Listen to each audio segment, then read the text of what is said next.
அதால நம்ம கடன்ற முறையில இப்ப நீண்ட இந்த பேட்டியில கடன்ற முறையில பார்த்தீங்கன்னா, நீங்க உங்க தனிப்பட்ட வாழ்க்கை, இல்ல உங்க தனிப்பட்ட குடும்பத்துக்கோ, இல்ல உங்களுடைய தனிப்பட்ட தேவைக்கோ வாங்குற கடன் வந்து, அதை திருப்பி கட்டக்கூடிய அளவுன்றத விட, உங்களுடைய தேவைன்றத நீங்க நிர்ணயிக்கணும்.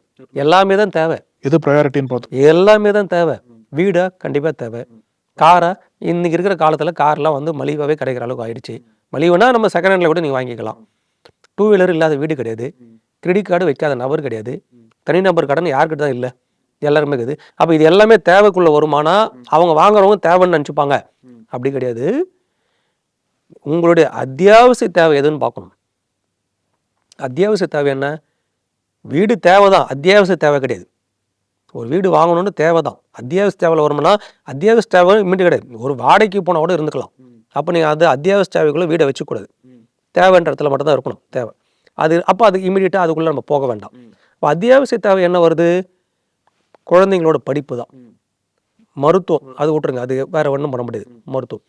உங்களுடைய வாழ்க்கையை ரன் பண்றதுக்கான தேவையான பணம். தொழில், வியாபாரம் சாப்பிட்டுக்கின்னு அது மாரி. நம்ம ஒரு 2 வீலர் வாகனத்தை வச்சுக்கிட்டு, ஒரு சின்ன மகிழ்ச்சியா வாழ்ந்துக்கிறதுக்கு இதுதான் தேவை. முதல் தேவைக்குள்ள வருது.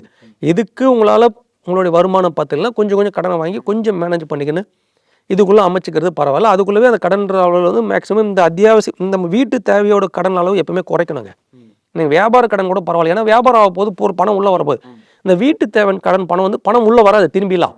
இப்போ நீங்க வாங்கி ஒரு டிவி வாங்கினா பணம் திரும்பி வராது. டிவிலேருந்து பணம் நம்மளுக்கு வராது. அப்போ இந்த வீட்டுக்கு சம்பந்தமா கடன் வாங்குறத வந்து அத்தியாவசிய தேவைக்கு மட்டும்தான் செலவு பண்ணணும்.